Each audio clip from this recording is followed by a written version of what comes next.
chúng ta lấy tràn chỉ một đạm này chưa với nồng nắng mai chương bị prơ ấy vô đạm trái vô tràn tự liền anh vô tràn là đạm bạn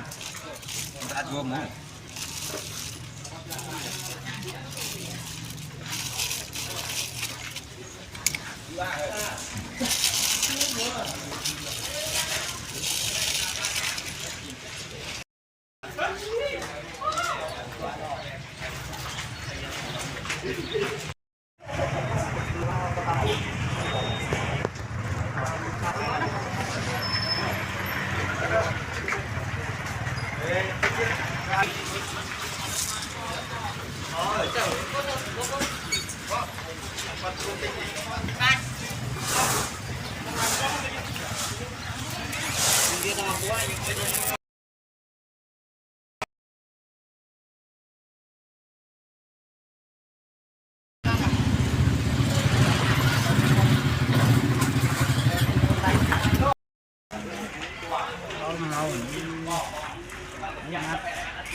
mày ăn lắp đi mày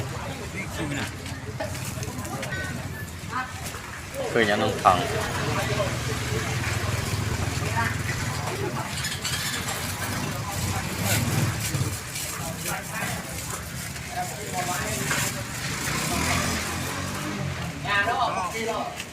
khơi nhà tảng liếng đáy với những xâm lập đi cái mùi nữa mình lấy nó phải chìm nhìn